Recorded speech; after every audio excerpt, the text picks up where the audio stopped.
been here. He was telling me Kurt Warner and AC Green and all of those guys have been here, and I couldn't help but just say thank God, because those guys, they've been so wonderful on the court, on the field, and they've been so wonderful off the court or off the field.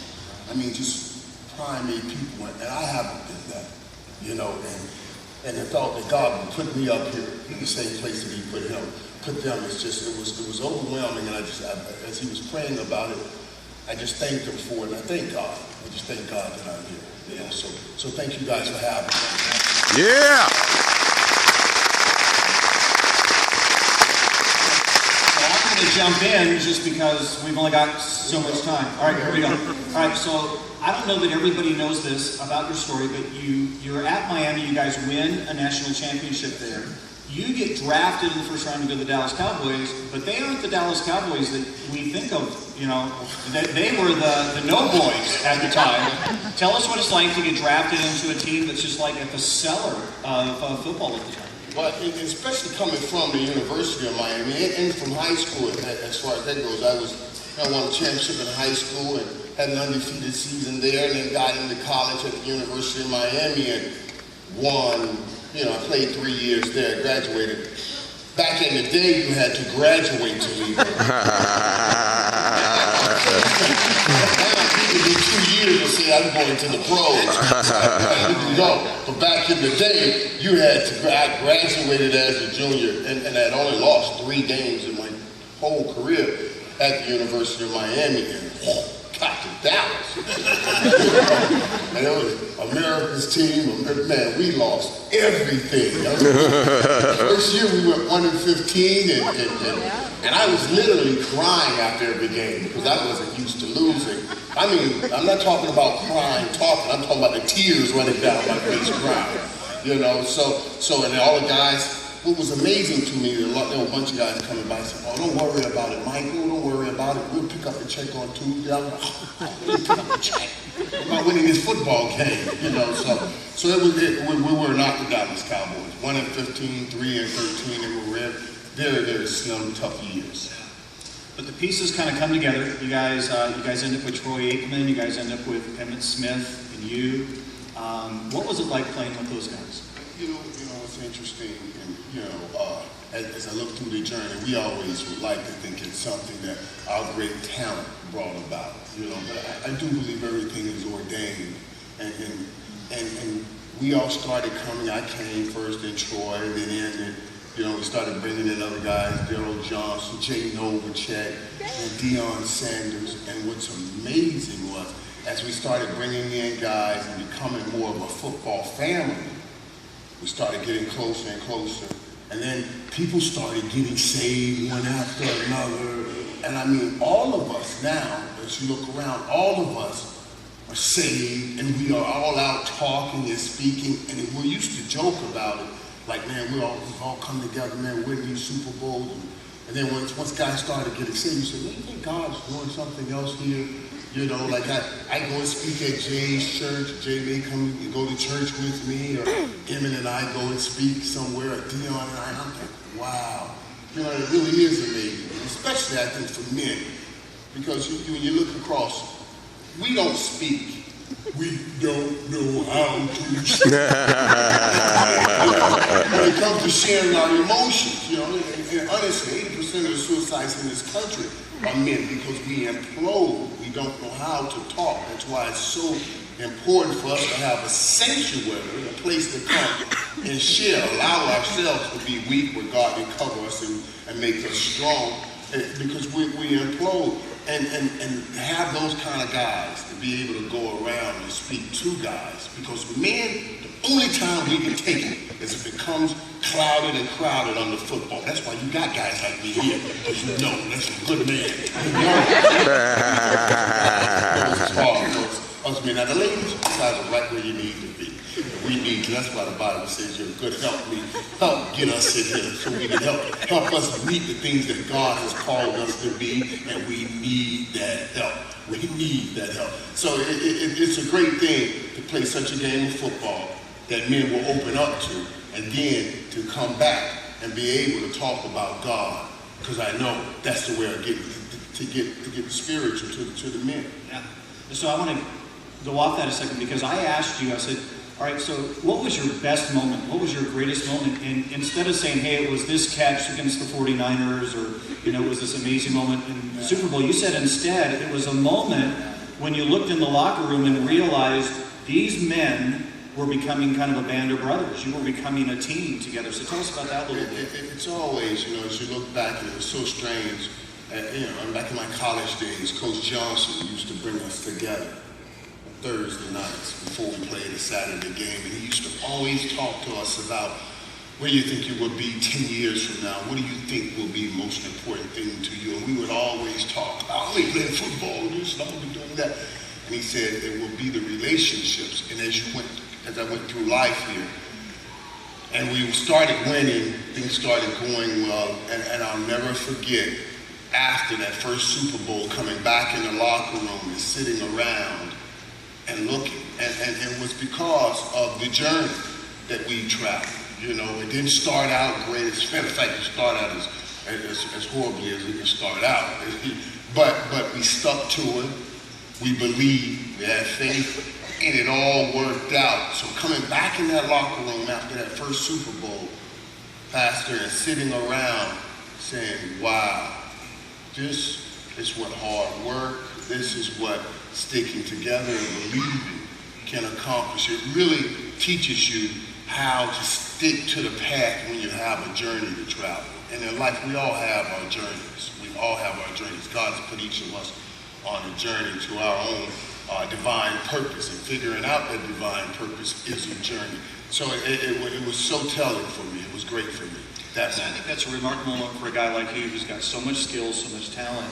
But then in that moment to look in the room and say, this isn't just about me, it's not just about Emmett, this is about brothers coming together and joining hands. And some guys who maybe weren't as skilled, but joined together and did it together, and that's pretty powerful. And that's what I love about football. And I love all sports, but football is something different.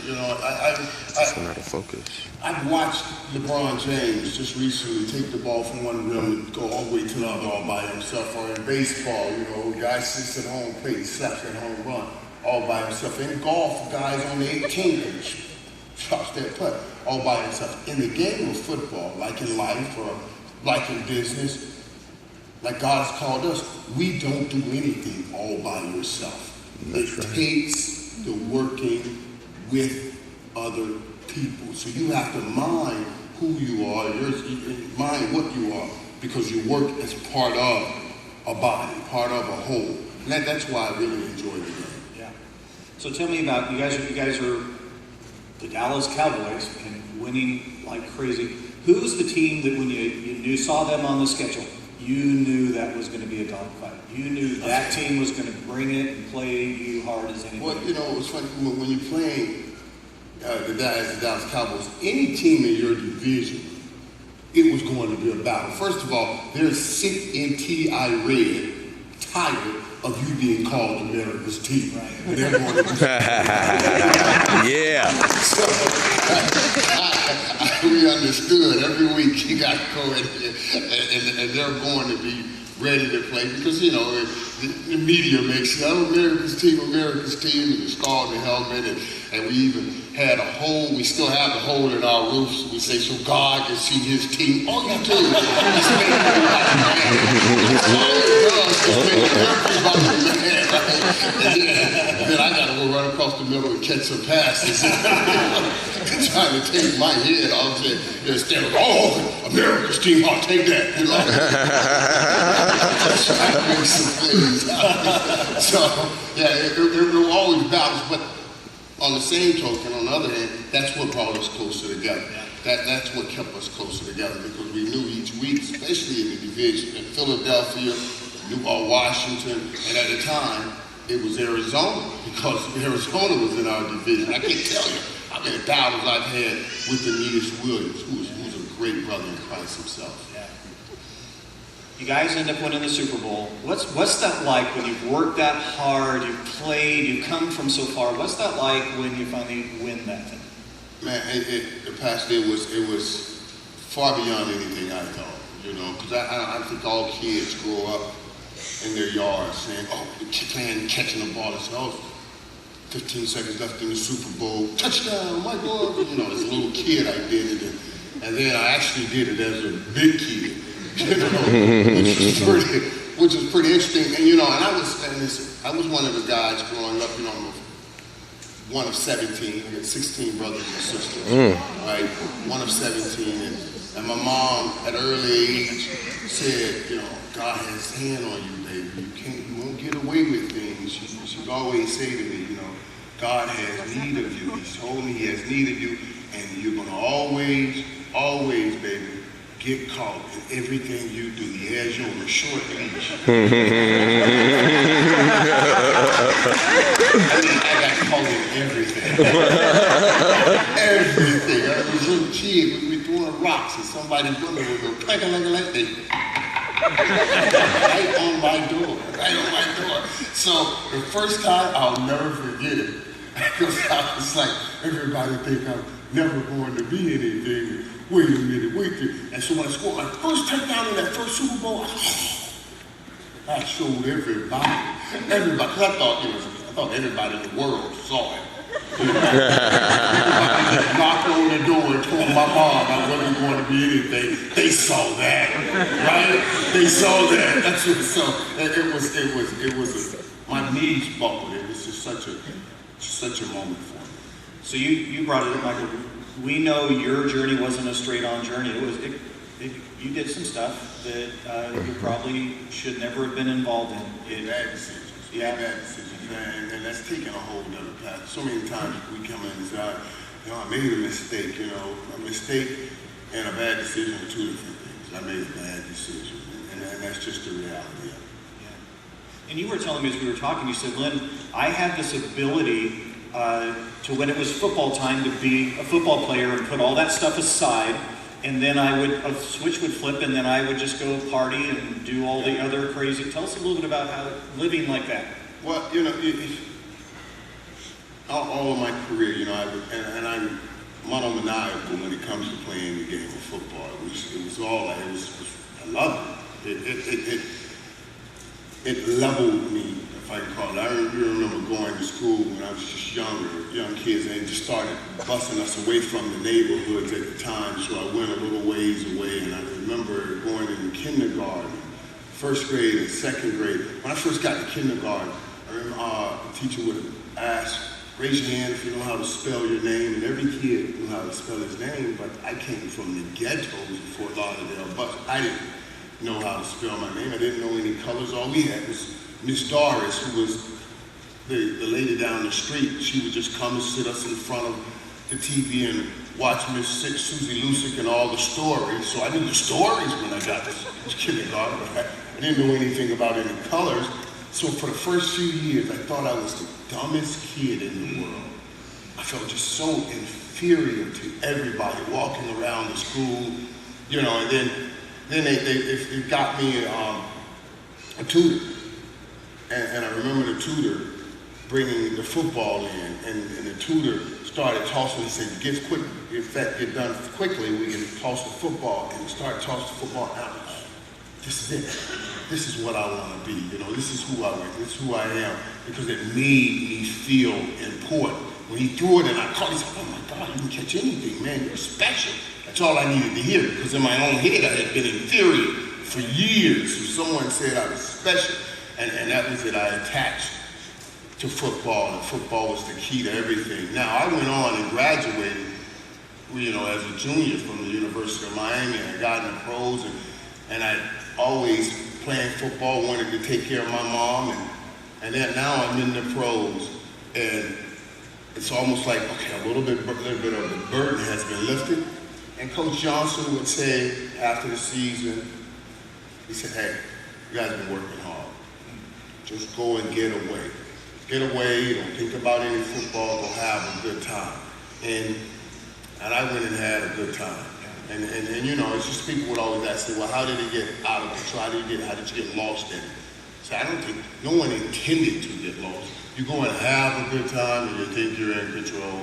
And for years, I was able to do whatever I did, but when football season came, it was a wrap. That's out. I'm back. I'm back to football. I will be back to football. But man, I'll never forget when I retired, that struggle became very difficult. See, I think that is so important for some of us to hear, Michael, because I guarantee you there are some of us in this room and we're living our life in boxes. And we say, this is my family box, and this is my work box, and this is my financial box. And we've kind of done the same thing you did, and that was, this is my football box, this is my party box. And we think we can keep those boxes separate. But you find out after a while you can't. You can't keep those two things different. One will always seep into the other.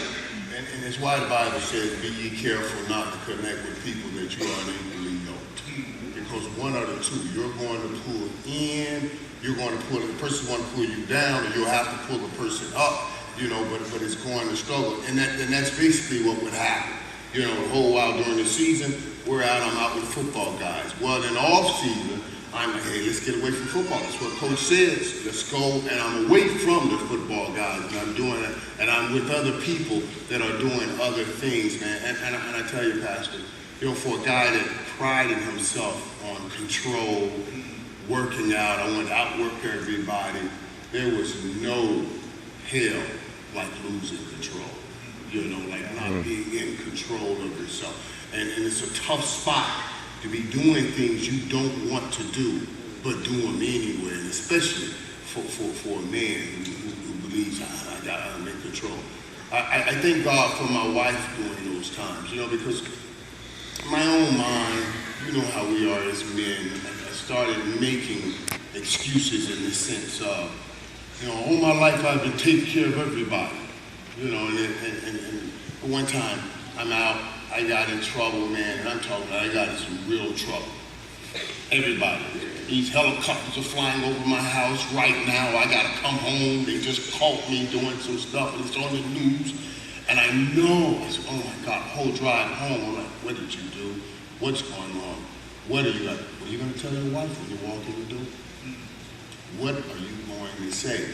And I'm thinking to myself, I've been working hard all of these years. I took care of my mother, I take care of my family, I take care of her mother and her family. I'm building up for a fight, for an argument. So when I walk in the house and she says something, I'm going to do like most men do. I'm going to flip it on her. You what? You know all how hard I've been working? That was honestly what I was thinking. You know what I mean? And we do this. We do that. We'll flip it on. I've been working hard, taking care of everybody. I just got lost out here, can't you understand? But I walked in. Oh my God, I just thank God for her. She's such a beautiful woman, my wife is. When I walked in, she said to me, I said, baby, she said, don't talk to me. She said, it's not me that you need to worry about, she says. She says, you need to go and make your peace with God. I will be fine. Don't worry about me. And it just shut me down, because I was expecting an argument, and I was going to try to justify it throughout yelling her and hollering and crying mad and all of those things because we don't know how to talk. But when she just put that thing, she got out of the way. She said, listen, I'm going to get out of the way and put it between me and God. Oh, it was... I would much rather have her yell.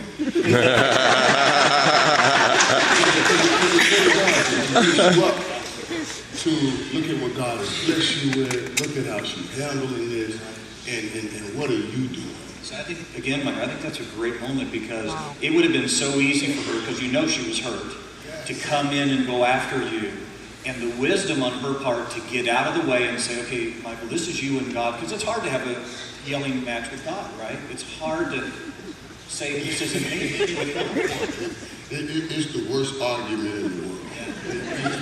I'd rather argue back and forth with my wife. I'd rather just go back and forth and just. But when she did that, it was a moment of wow. And I talked about that in my Hall of Fame speech. I mean, we say these things before marriage, right before God in marriage, for better or for worse.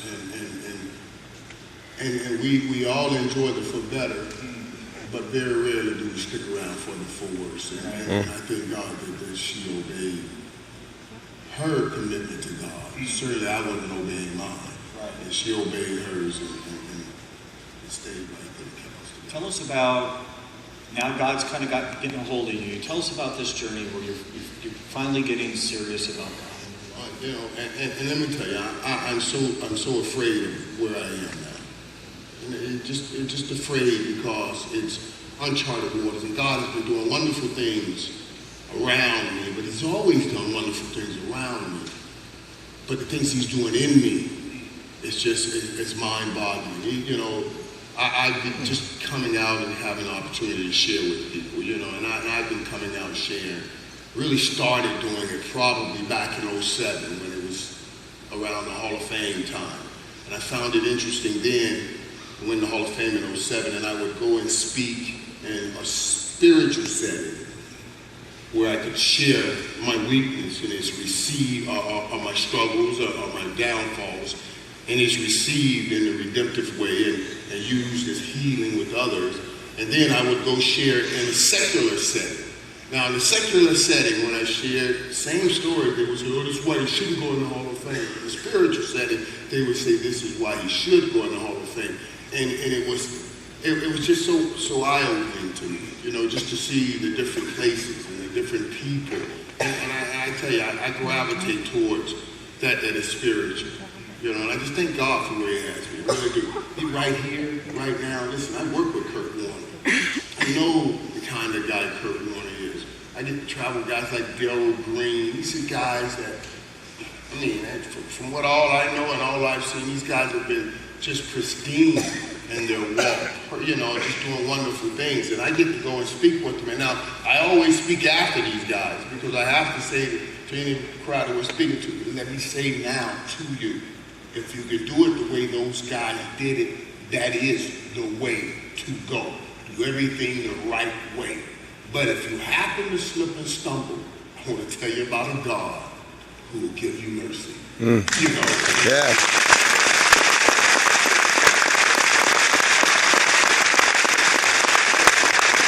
I thought you were real honest with, we were on the phone talking and you said, Pastor, I'm going to tell you, I still get tempted. I mean, it's not like all that's gone and it never comes into my mind again. I still get tempted. Yeah, life is real. Life is real. And you understand why God says feed on His daily bread.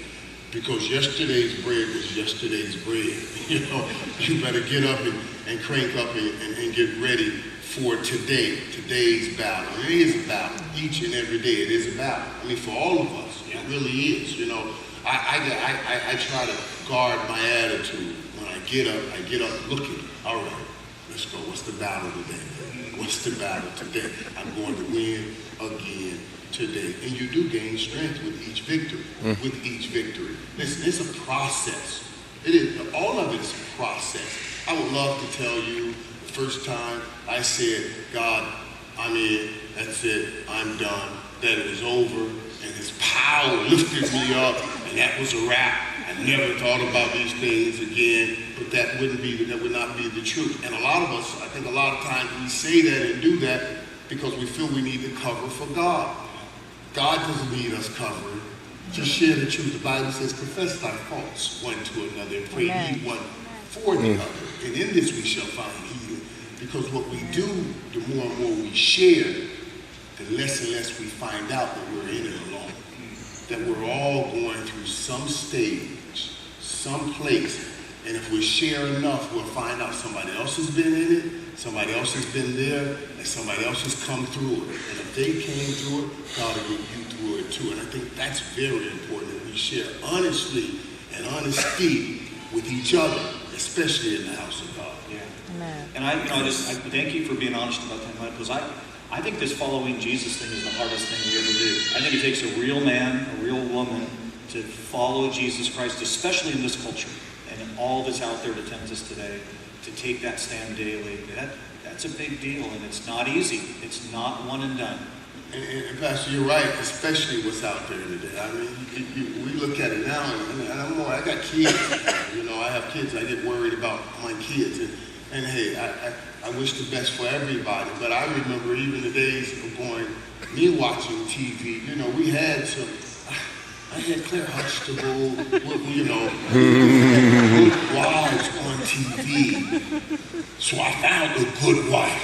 You know what I mean? There were good models even on TV. Now, you know, I don't got nothing. I don't have anything against Kim Kardashian, but it's not the model that you probably Right.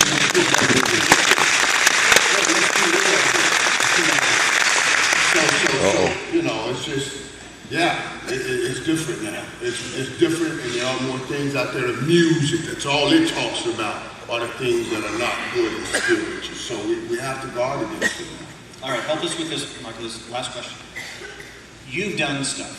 You've won Super Bowls. You've signed huge contracts.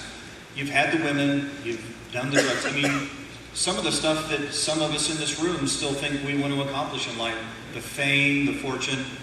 And yet, in the midst of all of that, Michael Irvin says, you're still going to want Jesus. Why? Why are we still going to want Jesus? In the midst of all of that, I was miserable without Jesus. You see, you know what I mean? It's not having that and also wanting. I had all of that and was miserable without Jesus. And all the while, I thought that was the total what would be happening. Money, I got all the girls, I got all the cars, the houses, I got everything. I could do anything. And I was as miserable as I could be. I remember when I finally walked into the Potter's house, capitulated, walked up to that altar. I'll never forget Bishop T.D. Jakes. He was preaching, coming in out of the rain. And I mean, I was out there soaking wet, you know, just dripping, man. I was just so tired of it. And he was preaching, and he was saying, talking about everybody thinks you have it all. Everybody thinks you got it together, and you're falling apart inside. You're hurting. And man, it was like God was just sitting on my shoulder saying, your turn. It's your turn, man. Get out of this rain. And I walked up, and let me tell you something too now. Walked up, and that was the process started. And I like to say it was the end of the process, but the process started right there because you started rooting out all of the bad things and pouring in all of the good things. And that's what has me where I am right now. Pastor, I pull up in my garage sometimes because I get my boys up 5:30 in the morning, go work out, and, you know, we'll get breakfast, then I take them to school at 8 in the morning, man, and come back home. And I pull in my garage and I listen to my spiritual stuff, and I just thank God, you know, and I just start crying sometimes, and I thank God because the devil tried to fool me that what I was doing was living. And I almost missed this life. You know, I just left my sons. I was in LA at the Cowboys camp, then I flew over to Vegas because my son had a basketball tournament over there. I flew over to Vegas with him and to watch him play, and I almost missed all of that out there chasing and doing the things that we call life, which was really death. I'm living life now. Yeah. Thank you.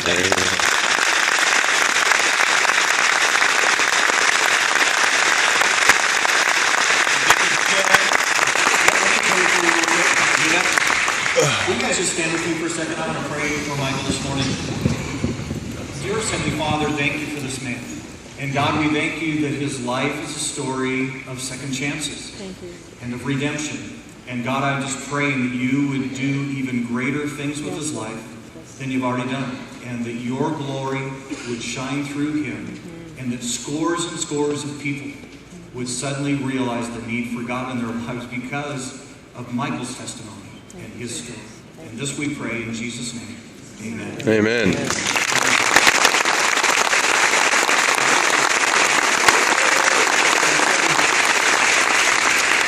Can I just say this? Listen, to all the young kids, I've always said to God, I want to say this. I want us always to be careful, not to allow someone to give you something in 15 minutes that could cost you 15 years. Yeah. Nice. Yes.